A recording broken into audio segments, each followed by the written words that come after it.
আমাদেরকে নিশ্চিত হতে হবে যে হিন্দু সম্প্রদায়ের উপরে কোনো রকমের হামলা যেন না হয়। এখানে সবাই যোগদান করেছে। এটা শুধু হিন্দু সম্প্রদায়ের উৎসবের বিষয় ছিল না, এটা পুরা জাতীয় উৎসবে পরিণত হয়েছিল, সবাই উৎসব করেছে। আজকে বসলাম এই জন্য, পরিস্থিতি যা পত্রপত্রিকায় দেখছি, মানুষের মধ্যে দেখছি, তো মনে অনেকগুলো প্রশ্ন জেগেছে। সেই প্রশ্নগুলোর জবাব খুঁজে পাওয়ার জন্য আপনাদের সঙ্গে বসা।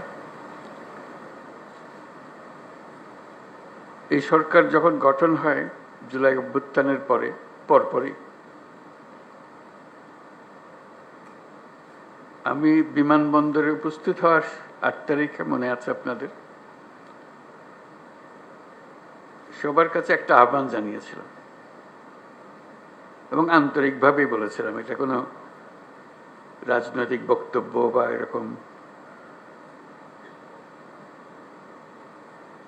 যারা শুনছে শ্রোতা তোষণ বক্তব্য ছিল না। বলছিলাম যে এটা আমরা একটা পরিবার, আমরা আমাদের নানা মত থাকবে, নানা ধর্ম থাকবে, নানা রীতিনীতি থাকবে, কিন্তু পরিবার এক, আমরা সবাই একই পরিবারের সদস্য। এটাতে জোর দিয়েছিলাম। আমাদের শত পার্থক্য সত্ত্বেও আমরা কারোর শত্রু নই, পরস্পরের শত্রু নই। আমরা এক জায়গাতে এক কাতারে ওইখানে চলে আসি যখন আমাদের জাতীয়তার প্রশ্ন আছে, আমাদের পরিচয়ের প্রশ্ন আছে। আমরা বাংলাদেশি, আমরা এক পরিবারের সদস্য। তারপরে যখন শপথ গ্রহণ করলাম তখন থেকেই শোনা আরম্ভ করলাম যে সংখ্যালঘুদের উপরে অত্যাচার হয়েছে।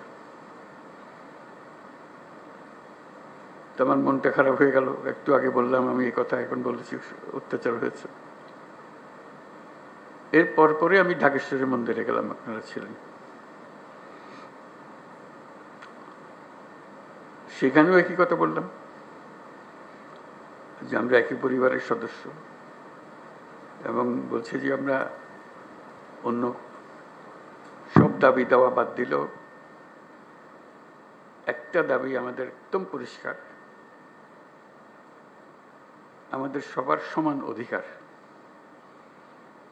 বলার অধিকার, ধর্মের অধিকার, কাজকর্মের অধিকার, এবং সেটা আসছে আমাদের সংবিধান থেকে, নাগরিক হিসেবে আমাদের প্রাপ্য, এবং রাষ্ট্রের দায়িত্ব হলো এটা নিশ্চিত করা। এবং আমি আন্তরিকভাবেই বলার চেষ্টা করেছিলাম, যেহেতু রাষ্ট্রের দায়িত্ব এখন আমাদের হাতে, এটা আমাদের দায়িত্ব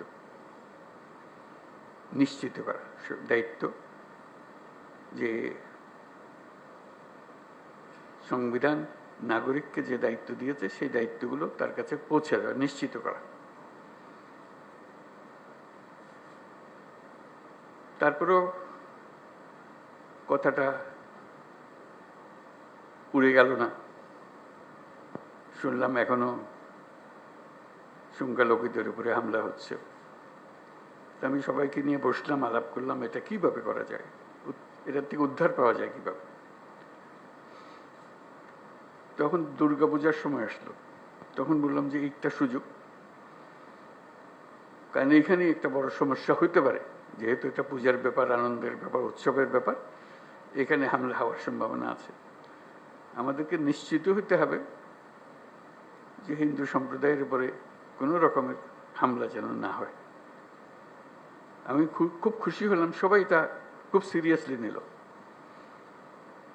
আপনাদের মনে আছে, খুব উৎসব সহকারে সবাই দুর্গাপূজা করলো।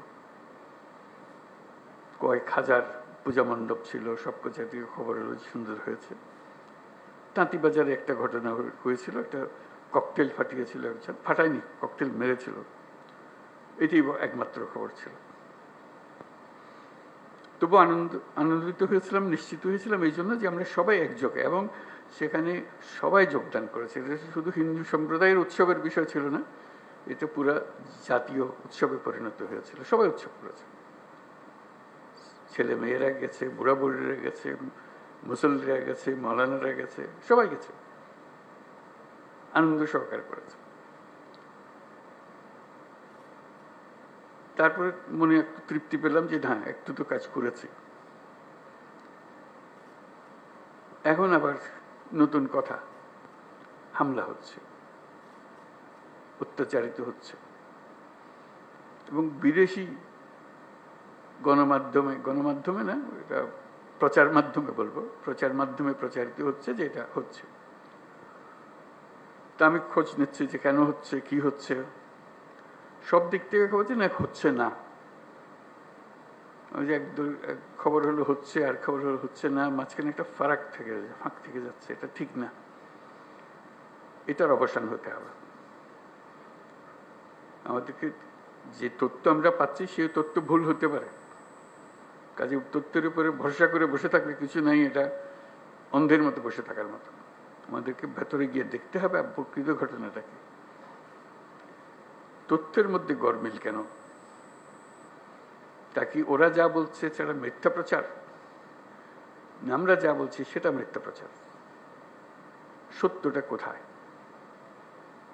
এই সত্য, প্রথম কথা হলো আমাদের লক্ষ্যের মধ্যে কোনো ফারাক নেই, কোনো গোলমাল নাই, এটা আপনাদেরকে নিশ্চিত করা।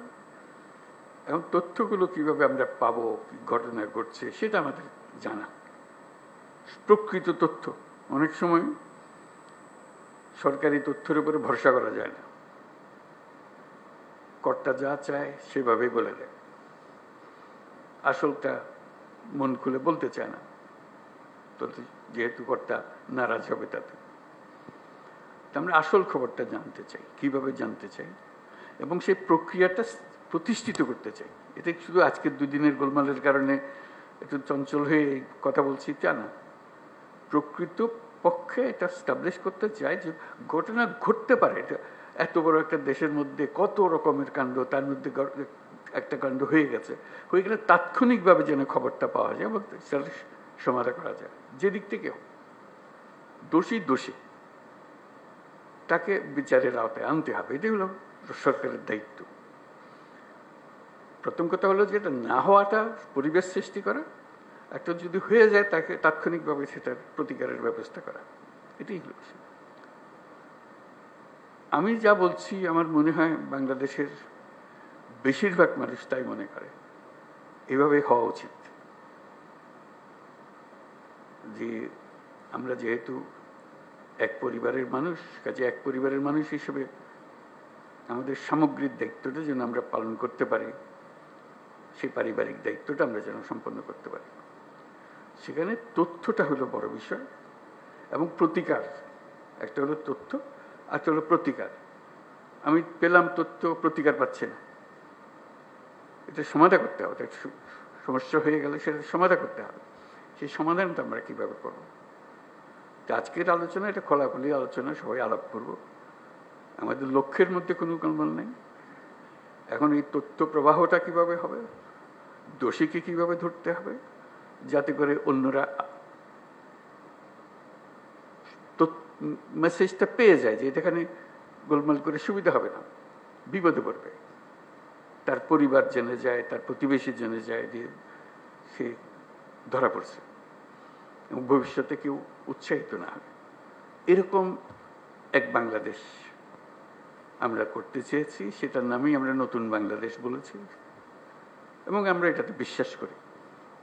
এটা শুধু কথা দিয়ে আপনাদেরকে সন্তুষ্ট করে আজকের মতো বিদায় নিলাম ওরকম না,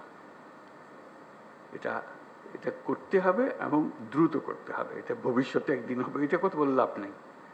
ভবিষ্যৎ তো আর আমরা কোনদিন দেখবো না, আমরা বর্তমানের মধ্যে আছি, বর্তমানেই করে যেতে হবে যা কিছু। কাজেই সেটাই আপনাদের কাছে আরজ যে খোলাখুলিভাবে আলাপ করবেন বিষয়টা, এবং এই তথ্যটা কিভাবে পাবো, কিভাবে সংগ্রহ করব, কিভাবে নিরাপদে সংগ্রহ করব, যে তথ্য দিচ্ছে সে আবার বিপদে পড়ে না যায়, মুশকিল তো, ওইটাও নিশ্চিত করা। এবং সত্যি প্রকৃত দোষী ব্যক্তি চিহ্নিত হয়েছে এবং সবাই আনন্দিত হয়েছে যে খবরটা ঠিক জায়গাতে পৌঁছেছে এবং সেই খবরটার একটা প্রতিকার এসছে, শুধু খবর দেওয়া না, খবরের পেছনে এটা প্রতিকারও এসছে। তো সেই বিষয়গুলো আলোচনার জন্য আজকে এসেছি, আপনারা খোলাখুলিভাবে আলাপ করবেন। কারো কাছে স্বপ্ন পূরণ, কারো আনন্দের উপলক্ষ, আবার কারো জীবন পাল্টে দেওয়ার মুহূর্ত, কখনো জীবন বাঁচাতে সর্বোচ্চ গতিতে উড়ে চলা, কারো আবেগের শেষ মুহূর্ত, আপনজনের শেষ বিদায়ে সামিল হওয়া। এমন সব ইচ্ছে পূরণে সর্বনিম্ন ভাড়ায় দ্রুতগতির বাহন প্রবাসীর হেলিকপ্টার। আপনার প্রয়োজনে যোগাযোগ করুন আমাদের হটলাইনে।